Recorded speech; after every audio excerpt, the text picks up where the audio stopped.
Voilà, merci mesdames et messieurs, amis internautes, bonjour. Les demi-finales de la Coupe du monde de football, cette demi-finale qui nous intéressait, nous particulièrement africains. Hier, on l'a tous suivi, le résultat est connu. Le Maroc, notre représentant, est éliminé et c'est le lieu ici d'abord d'entrer, de féliciter le Maroc. Bravo aux Africains, vous avez démontré que vous avez quelque chose à l'intérieur et que si on vous donne la possibilité, les moyens, on vous donne la tribune, le ring, je veux dire comme ça parce que c'est un combat, vous êtes capable de réaliser des exploits. Nous avons joué pour la première fois de l'histoire de la Coupe du Monde. L'Afrique est arrivée en demi-finale. Notre plus grand niveau, c'était les quarts de finale. Première équipe, c'était le Cameroun en 1990. Après, nous avons été encore en quart de finale avec le Sénégal en 2002. Et puis, après le Sénégal, c'était le Ghana en 2010. On n'avait jamais dépassé cette limite. On se souvient encore en 2010 de cette qualification en demi-finale ratée de justesse par les Black Stars du Ghana avec ce penalty qui avait été raté par Asamoah Gyan. Et le Ghana s'est incliné pendant les tirs au but. Donc le Ghana n'a pas pu aller en demi-finale dans une Coupe du Monde qui avait été organisée en Afrique du Sud, en terre africaine. Cette Coupe du Monde avait été remportée par l'Espagne. Pour la première fois, le Maroc est passé, a dépassé véritablement cette barrière des quarts de finale, est arrivé en demi-finale. Et on avait continué de rêver, comme je l'ai dit dans une vidéo. Nous avons rêvé de voir le Maroc en finale. C'était osé de le dire, mais quand même, on le voulait.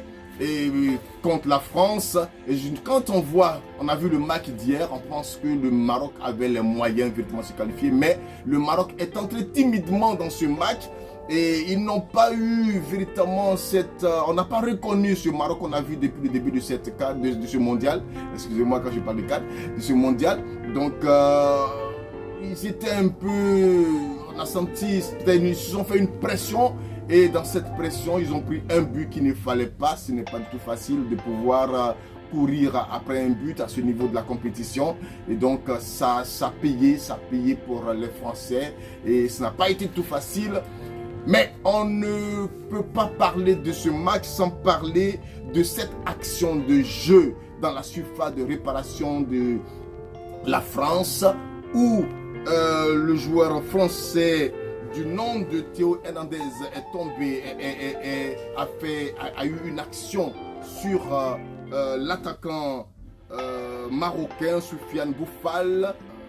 Il y a eu quand même quelque chose dans cette surface de réparation, mais ce qui a surpris tout le monde, c'est que l'arbitre mexicain n'a pas fait cas.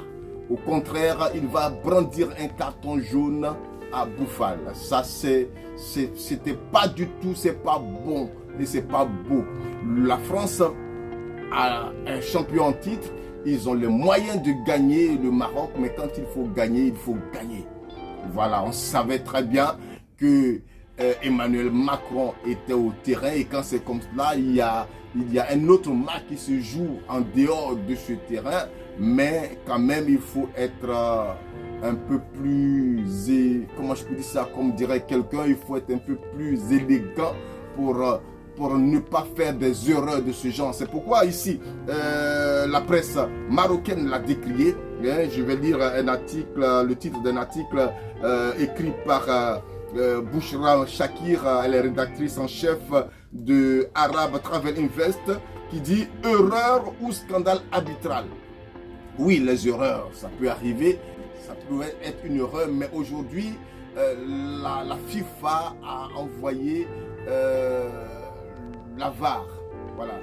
Donc, à partir du moment où il y a la VAR, normalement, je pense que même si l'arbitre central n'a pas vu l'action, mais les arbitres qui sont au niveau de la VAR devaient pouvoir attirer son attention pour qu'ils viennent voir de plus près ce qui s'est passé. Et nous pensons que, je pense qu'il y avait pénalty. Et si ce pénalty avait été sifflé et que le Maroc l'avait transformé, le match ne serait pas le même que celui que nous avons vu hier. Parce que d'ailleurs, sur tout l'ensemble du match, les Marocains ont dominé littéralement la France.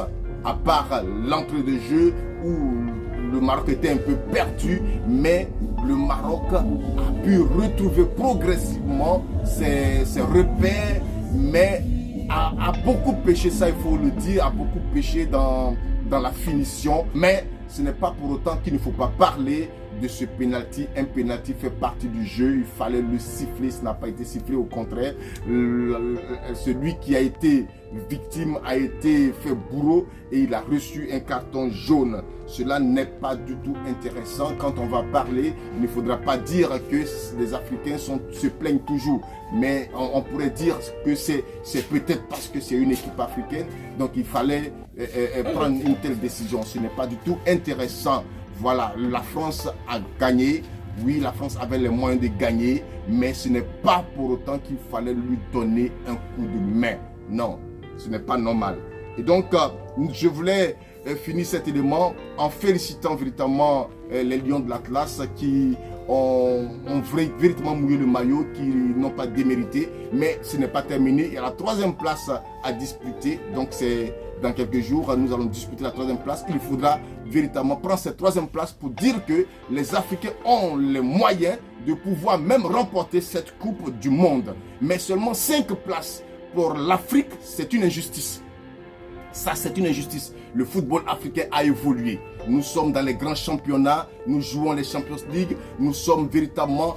On a vu des équipes dans cette Coupe du Monde-là qui n'avaient pas véritablement le niveau de la Coupe du Monde. 7 buts, 3 buts, 5 buts.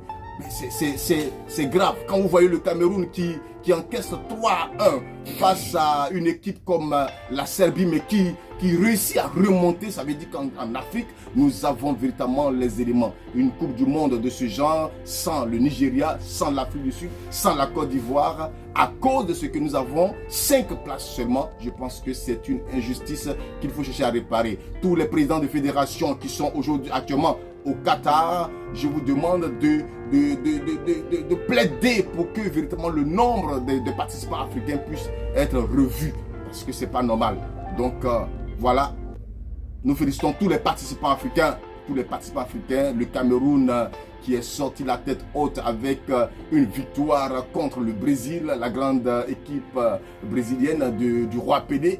Voilà, donc ça veut dire que nous avons véritablement les moyens. Nous saluons les Black Stars du Ghana, nous saluons la Tunisie, nous saluons véritablement tous ces grands d'Afrique qui ont le Sénégal, bien sûr, le Sénégal avec Sadio Mané qui n'a pas pu jouer cette CAN à cause d'une vilaine blessure. Voilà, donc c'est aussi ça le football.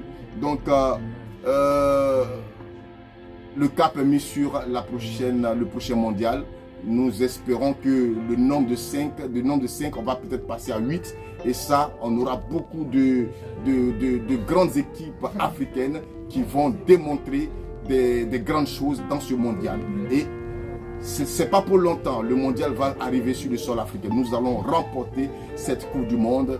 Voilà. Merci à tout le monde. Ne manquez pas de liker, de partager, de laisser aussi vos avis sur ce penalty qui laisse couler beaucoup d'encre de salive. Donnez votre avis. Merci. Dieu vous bénisse.